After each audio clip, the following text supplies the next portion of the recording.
quelle course ce matin, ça n'arrête pas. On doit démarrer des trucs, des machins, ça prend trop de temps. Et puis on retrouve déjà Fifi. Oui, bonjour Ben. Ça va bien? Ben ça va très bien, c'est lui le boss, hein. Bah oui, pareil. Bruce Springsteen avec Dancing in the Dark. Voilà, juste avant, bon anniversaire à notre amie Aurore que j'ai rencontrée dans les couloirs tout à l'heure. Mais oui, on le rappelle, n'hésitez pas à balancer vos petits messages sympathiques sur la page fan de Buzz Radio Belgique. Voilà, bon aujourd'hui Ben. Ah, Soyons zen, soyons-en. Je te demande de lâcher prise, Ben. Tous tes soucis, n'hésite pas, mets-les dans ma main. Regarde, ma main arrive vers toi, mets-les dans ma main. voilà, je le mets là. Regarde bien ce que je fais de tes soucis. Voilà, ils sont écrasés. Elles sont réduits en bouillie, Ben, évaporées par la magie de la positive attitude. Je te rends une âme pure, prête à affronter et à combattre cette période dure et difficile, cette période ardue, incommodante, pénible qu'est l'hiver, Ben. Je suis là pour te répandre le bonheur, le bien-être et une satisfaction intense et cosmique. Bon, Ben, c'est grâce à Ofra Haza que je te donne toute cette satisfaction intense et ce bien-être. Non, Ofra Haza n'est pas une représentante d'une secte Rishnu, Ben. Et non, Ben, le nom de Ofra Haza n'est pas le nom d'un prophète hindou qui habite près de Pondichéry en Inde, mais bel et bien le nom de la chanteuse Ofra Haza, d'origine israélienne, extrêmement populaire là-bas en Israël, hein, et qui, par ce morceau, a transpercé notre mémoire. Hein. Mais comment cette chanson atypique est-elle arrivée jusqu'à nous, Ben, en 1988?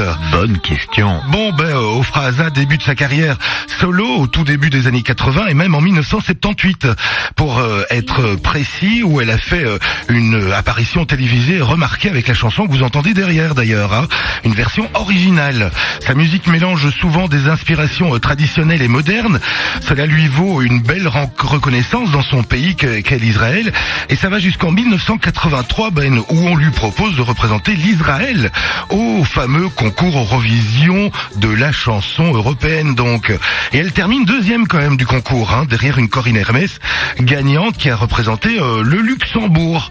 En 1984, Ben, à la suite de cette bonne place à l'Eurovision, sa carrière décolle un petit peu vraiment quand même, hein.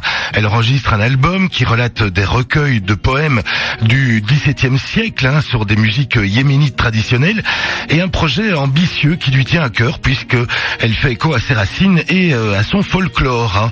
Dans un esprit d'authenticité et de respect de la tradition, les instrumentations restent très classiques sur cet album, mais le producteur Benny Nagari, hein, le producteur de cet album, a également dans l'idée d'enregistrer des versions plus modernes de ces chansons, dont une chanson qui, vous venez de l'entendre, Imnin Alou, hein, difficile le titre, et donc finalement il a vraiment envie d'enregistrer une version plus moderne de cette chanson qui lui a tapé dans l'oreille, mais Ofra Haza refuse, Ben, car elle veut rester dans l'authenticité, et la fameuse chanson donc dont je vous parle, c'est Imnin Alou, hein, donc comme je vous disais, et reste finalement sur cet album en 1984 une version qu'elle avait déjà interprétée à la télé en 1978, donc authentique et identique à 1978. Ofra Haza,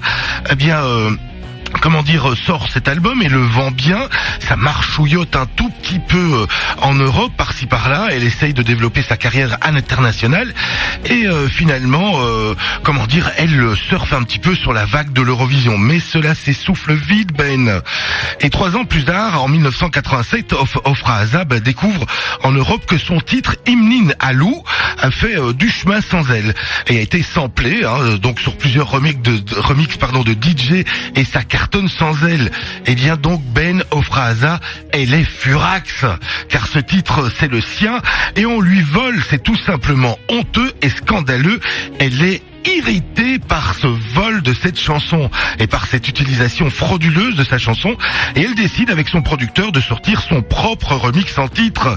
Un nouvel enregistrement est nécessaire à l'élaboration de ce remix. Elle rentre en studio très fâchée, Ben, et finalement Heureusement qu'elle y rentre fâchée car la magie opère, Ben. Avec un son plus pop et occidental, ainsi que quelques paroles en anglais suffisent afin de rendre le remix beaucoup plus efficace. En 1988, l'été arrive, Ben, et le single sort. C'est vraiment le tube de l'été. Il fracasse tout sur son passage. Le titre casse la baraque, on se l'arrache et il est édité en plusieurs supports d'ailleurs, Ben. 45 tours, maxi 45 tours, c'est des singles novateurs en 1988 quand même, et en version anglaise, yéménite, en version longue, courte, instrumentale, maxi, mixée, non mixée, enfin bref, Ben, t'imagines le nombre de supports sur lesquels la chanson est sortie, enfin bref, c'est vraiment le carton. C'est un mélange ethnique pop sur lequel se pose l'interprétation habitée de la chanteuse, et cette chanson fait vraiment recette. Elle est quand même vendue à plus de 300 000 exemplaires, hein, Ben, un gros tube de l'été 1988. Un beau succès, en effet, un titre qu'on n'entend plus beaucoup sur les radios. Non, car c'est difficile quand même de placer ce genre de chanson dans une programmation, ou en tout cas vraiment dans une lignée de programmative donc. Mais Ben, que devient-elle, Ofra Haza? Ah bah on veut le savoir. Eh bien après ça, Ofra Haza est très très demandée, car elle a vraiment beaucoup de succès. Elle fait beaucoup de concerts, même Michael Jackson la sollicite pour assurer la première partie de ses concerts européens, mais après mûre réflexion, elle refuse, car elle pense que son univers musical et public ne correspond pas du tout au même public que Michael Jackson. Mais cette reconnaissance internationale permet à Ofra Haza de continuer sa carrière, en enchaînant les collaborations. Elle chante avec Paula Abdul, Iggy Pop et encore bien d'autres, ou alors elle écrit encore la bande originale du film Prince d'Égypte. On ne le savait pas, mais voilà la formation.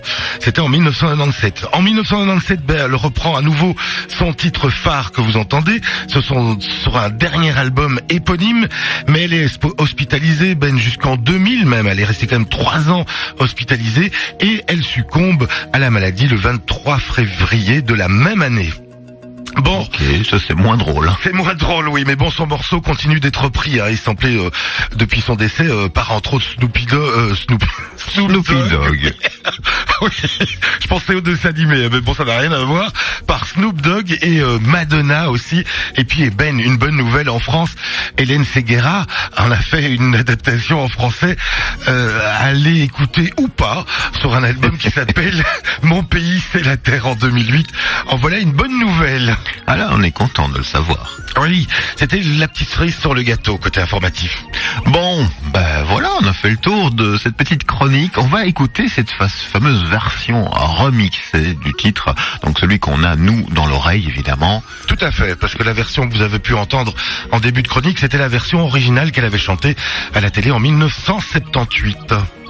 Merci à toi, on te retrouve tout à l'heure déjà sur antenne entre 16h et 18h, et puis demain matin pour une nouvelle chronique exceptionnelle, car aujourd'hui, cette semaine, le 19 novembre, c'était la World Toilet Day, c'était la journée mondiale des toilettes qui est destinée à prendre des mesures pour plus de 2 milliards de personnes qui vivent sans toilette dans le monde. Je te vois venir. Voilà, à notre manière, avec beaucoup d'humour, bien sûr, car quand même c'est un sujet sérieux, mais ici, on passera la journée des toilettes day ensemble. Demain, dans la chronique, nous parlerons à notre manière du sanitaire musical, nous parlerons de lavabo et de bidet. Oui, je vois vraiment où tu veux en venir. Voilà. J'ai hâte d'être demain matin. Bonne journée à toi. Eh bien, à tout à l'heure. Et voici venir Ofra Haza, Amin Alou, la version remixée telle qu'on l'a connue, nous, dans nos petites oreilles d'Européens.